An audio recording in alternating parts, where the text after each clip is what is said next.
I'm moving, I'm moving, I'm moving, I'm moving, I'm moving, I'm moving. What's poppin', guys? Peace. It's your boy Jay. That's me. Oh boy. Oh my goodness. Monday Night Raw for May the 29th, 2023, Memorial Day, was absolutely dreadful. From start to finish, it was dreadful. Cody Rhodes couldn't even save this show. I repeat, Cody Rhodes himself could not save this show. This show was awful. Awful.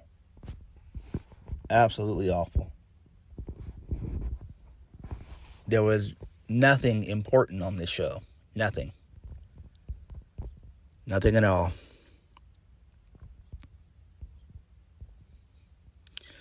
So, Seth Rollins kicked off the show. He comes through the crowd. Streamers everywhere. Confetti everywhere. So, Rollins yells for Albany and welcomes them to Monday Night Rollins. He gets a "You deserve it" chant. Seth Rollins takes it all in. Seth Rollins talks about the highs and lows of, to this title, but says it just feels right. He says finally Raw has a champion who wants to be here, who's ready to fight. A thank you chant breaks out. Rollins goes on and gets the crowd to sing one more time. AJ Styles comes out to a big pop. AJ says Seth Rollins doesn't deserve it. He's earned the right to be champion. And I'm like, come on, are you serious, AJ, right now? Are you serious? Come on, dog. You know good and damn well Seth Rollins didn't earn that. That was just given to him. It was just given to him as a consolation prize. Let's just be honest. AJ even said it himself. It's second rate at best. So, both Rollins and AJ, they shake hands in a sign of respect. The Judgment Day, they come out, they interrupt. They laugh and mock them. Finn Balor and Priest, they're getting sick of this. They're sick to their stomachs. So, Balor and Priest go on about how Judgment Day runs Raw. The two sides agree on Styles and Rollins versus two members of the Judgment Day for later on in the night. And that was the running gag of the night. Which two Judgment Day members are Seth Rollins and AJ going to face? Again, this is nonsensical. It went on for a while. This lasted maybe about 15 minutes. Again, who cares? Who cares? No, Drew McIntyre came out. It's like, bruh, we got to start building for Seth Rollins' first opponents. Seth Rollins needs a feud, not an opponent. He needs an actual feud. Not just a one-off match, but an actual feud. I've said it before on this channel a few times. Seth Rollins is better as a chaser. Because all he's going to do is he's going to make the World Heavyweight Championship the Intercontinental Championship 2.0. That's what this thing is. It's a workhorse title. You already have two of those in the United States Championship as well as the Intercontinental Championship. Why the fuck do you need another workhorse, work rate championship? If we're being honest. Why do you need three of them? Why? I don't know. I don't get it, man. I don't get it, guys. I really just don't get it. It boggles my mind. And we got 4 weeks until Money in the Bank. 4 weeks to build it. So hopefully next week we'll see Drew McIntyre. Or somebody that can be a really solid heel for Seth Rollins to feud against. First match of the night was the men's Money in the Bank qualifying match. Ricochet versus The Miz. Pretty okay little match. Ricochet wins via the shooting star press. Who cares? It's not going to matter. So you have to have at least a couple spot monkeys in the match. And Ricochet is going to be one of those spot monkeys.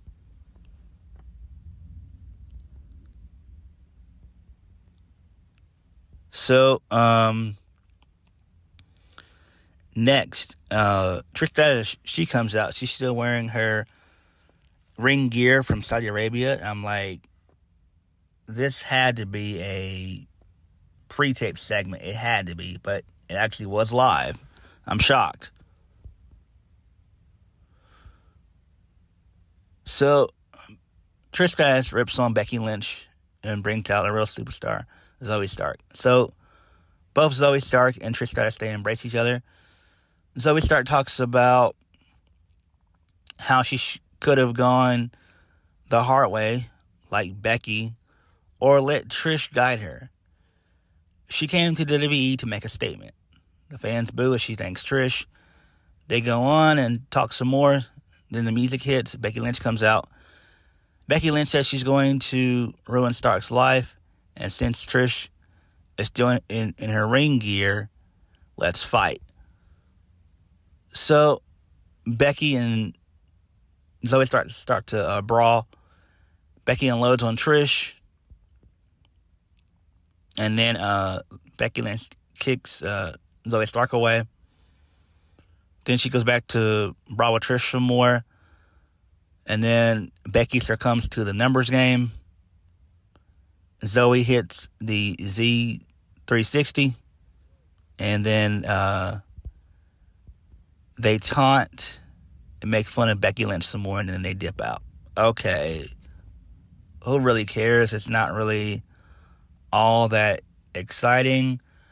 I'm pretty sure that this is leading to Becky Lynch versus Zoey Stark, and just like a one-off match. So this may do Zoey Stark some good. Maybe. I don't know. Not really that important. They're probably going to build for Trish Stratus versus Becky Lynch at SummerSlam. That's going to be bound to happen. Moving on, next we got Indus versus my boy Javier Bernal and Kevin Aventura Cortez. So NXT guys. So Indus, they win.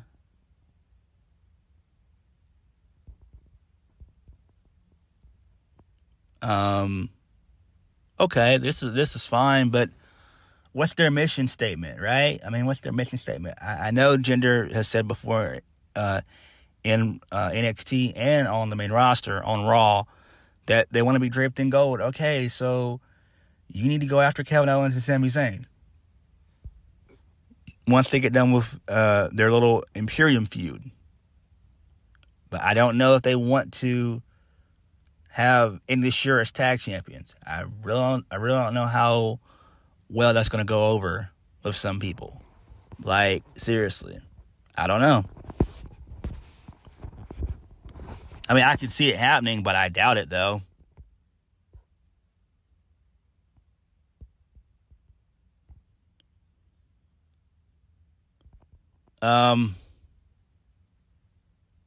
Moving on. So, Sami Zayn and Kevin Owens, they come out. So, Sami says yes, they're feeling good with the win. Sami Zayn taunts the bloodline over the 9 champions win and says no matter what, these titles did not go to Roman Reigns. Then Imperium comes out. So, Kaiser says that the ring general had the most impressive win of the night. Yeah, right. So, both sides continue to argue and have a couple of choice words with each other. So, Kevin Owens and Sami Zayn, they begin to disrespect Giovanni Vinci, called him a baldy. And Kaiser yells at him. Sami reminds them that they have to face Alpha Academy. Chad Gable interrupts with a long shush and says that he has the new and improved Alpha Academy. Him, Otis, and Maxine Dupree. So they pose together, and Gable says they're here to teach some lesson. And then Kevin Owens gets Gable to do a long, a thank you segment. A thank you. So that ends the segment. Again, this is more dribble, more nonsense. This is absolutely stupid. I really don't know what the hell is going on. Again, Raw for the most part was just nonsensical. And people say, oh, well, it's the holiday. It doesn't matter. I don't care if it's Memorial Day, Veterans Day, Christmas, New Year's. It doesn't matter. Enough of that excuse. Enough of those excuses. Who cares? Give us exciting television. That's what we need. We got a bunch of nothing on this show. Nothing. So this leads to Alpha Academy. Every damn week, Chad Gable wrestles. Every damn week. This leads to Alpha Academy versus Imperium. Imperium, they get the win via the Imperium Bomb. So, that makes sense, I guess. Who really cares? So, Shotzi and Raquel Rodriguez, they have a couple of choice words with Damage Control backstage. It doesn't matter. This leads us into the Fatal 4-Way for the vacated Women's Tag Team Championships. Ronda Rousey, Shayna Baszler, Raquel Rodriguez, and Shotzi versus Damage Control versus Chelsea Green and Sonya Deville. Ronda Rousey and Shayna Baszler, they get the win. It doesn't matter. Who gives a shit? This absolutely sucks. So Ronda wins via the armbar. She locks on Shotzi, and Shotzi taps out quickly. Oh, boy. And then Pyro explode after the match, and both Ronda and Shayna celebrate. Who cares? So, AJ Styles, he's backstage with Seth Rollins, and they're just talking and going over their strategy of, how they're going to beat Judgment Day or whatever. Not important. Next, Dolph Ziggler versus JD McDonagh. JD McDonagh beats the shit out of Dolph Ziggler, basically. He throws him into the steel steps a few times. It's a double count out. JD continues to beat down Dolph Ziggler. He stomps on his head and says, you will remember my name. And I'm just like, what the hell? So, this is all Triple H right here. This is all Triple H right here for sure. I don't get it. I'm ready for JD McDonagh to align himself with Judgment Day. And that should happen in due time. But we need to get there quick. Because beating up Dolph Ziggler just means nothing. It means nothing. And I knew this wasn't going to be a competitive match anyway. I already knew it wasn't.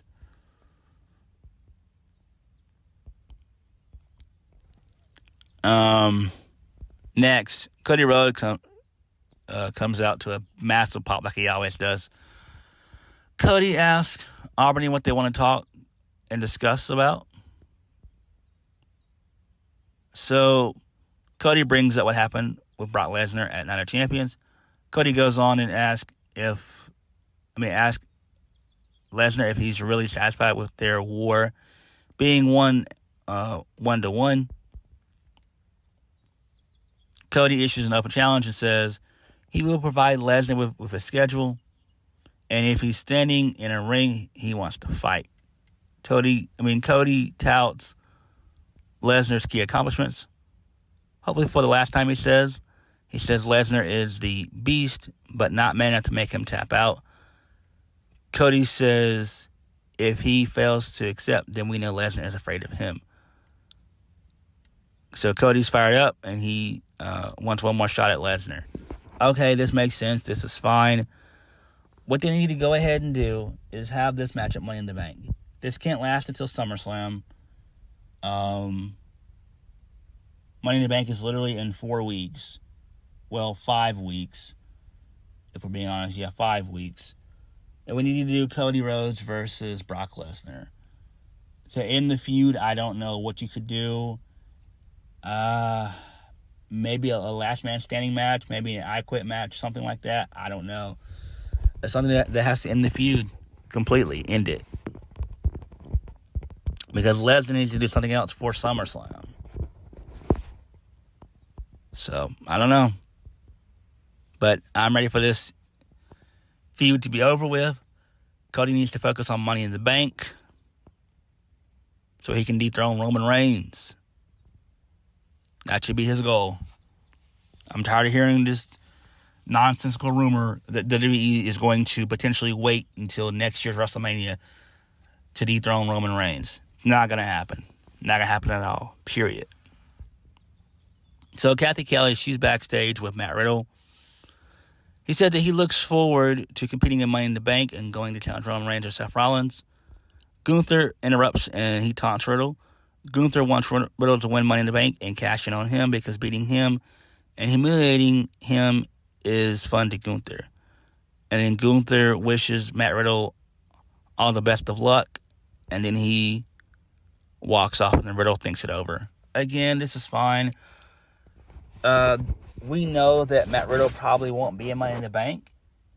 This is probably going to continue his feud with Gunther. I wouldn't be shocked if Gunther cost Matt Riddle his spot in Money in the Bank. And where they face each other, I would presume it'd be at Money in the Bank, more than likely. If not, SummerSlam. So either or is fine with me. But I would go with Money in the Bank, though. I think that would be best, if we're being honest. Again, people have to understand and realize that Money in the Bank and SummerSlam are literally just a month apart. Literally. SummerSlam is in early August, and Money in the Bank is in early July. So, because it used to be where SummerSlam would be like late August, but for the last couple of SummerSlams, it's been kind of, in early to mid-July. I don't know why they put SummerSlam in. I don't know why. They need to get back to putting SummerSlam in late August. Next, our second Money in the Bank qualifying match for the men. Shinsuke Nakamura versus Bronson Reed. Nakamura wins via a second Kinshasa. So basically what happens is, towards the end of the match, Bronson Reed hits a tsunami. Nakamura dodges the tsunami. And Bronson Reed rolls out into the floor. He comes back into the ring at 9. And he immediately gets Kinshasa for the 1, 2, 3. And I'm just like, what the hell? This is the same thing that happened to, I forgot. Someone just did this exact same thing last week. I can't remember who it was. Not important, though. Oh, yeah, Apollo Crews. This happened to Apollo Crews. Yeah, I knew it would come to me. Yeah, this happened to Apollo Crews. He's in the Apollo Crews situation. I don't understand why they do those types of finishes. It doesn't make any sense to me. It's absolutely ludicrous. Like, why the fuck are you doing that? That's stupid. Like, seriously. We can't do like a count-out victory every once in a while? Like, for real. Like, I get it. But, damn. Like, do you automatically have to come in and lose? Like, automatically? Okay, the referee's at 9. You come in automatically, and then you eat the other guy's finisher. 1, 2, 3. Do we really have to do that all the time? Really? Like, come on. We got to be more creative in these finishes sometimes. I don't know. Next. So, we see how Rhea Ripley dominated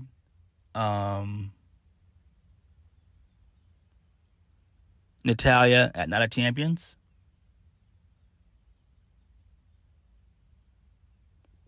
So, Byron Saxton, he stops Judgment Day as Rhea and Dom talk about what happened with Natalya. Saxton says,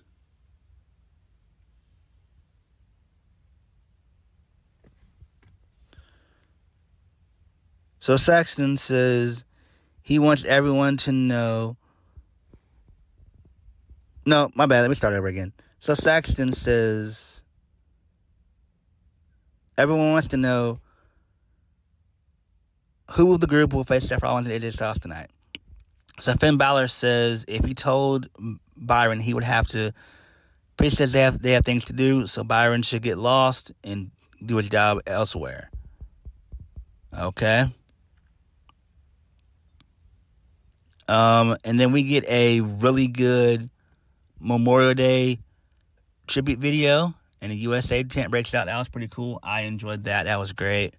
Really good video package right there. Always good.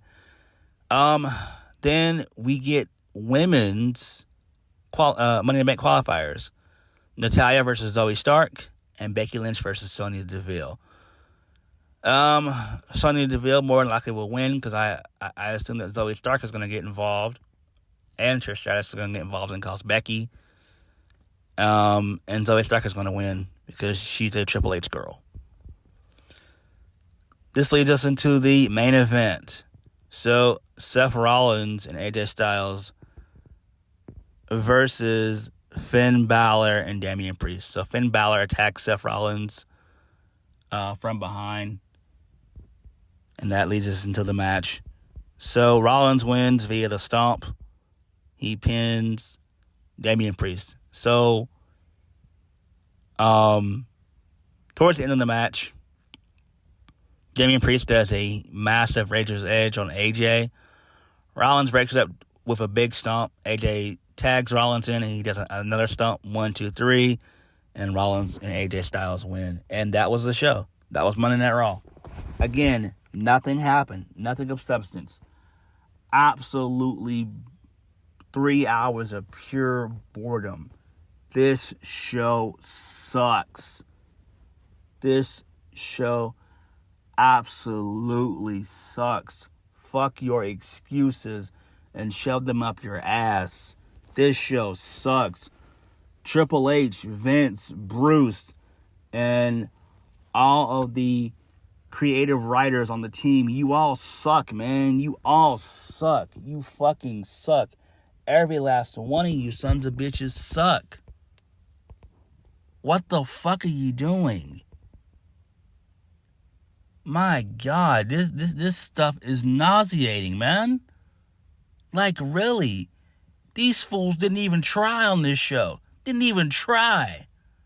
Damn. You guys should be ashamed of yourselves. You really should be ashamed of yourselves.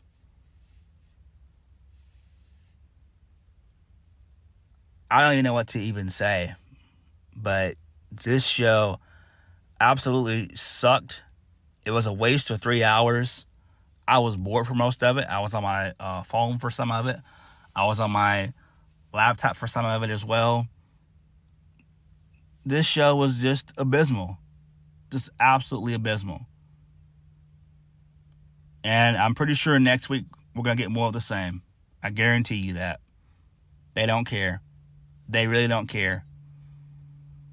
I don't know what to say. I do know that releases are coming, but I don't think that it's going to happen on July 1st. Again, Money in the Bank is the next day. So why would they do releases on that day? They'll probably do it around the middle of July, which would actually make a lot of sense. And I do see a lot of talent being let go on NXT and the main roster. Not just talent, but also, writers, producers. Remember, these mergers, when they happen, when any merger happens with a company, it's business 101. Tons of people will get fired and laid off. Tons of people will get fired. And it sucks, but that's just how business is. That's just how the business world operates. But this show absolutely sucked. It sucked major ass. What did you guys think? Let me know. Thank you for watching. Please hit the like button, comment down below, and subscribe for more videos. I'll catch you guys later. Peace.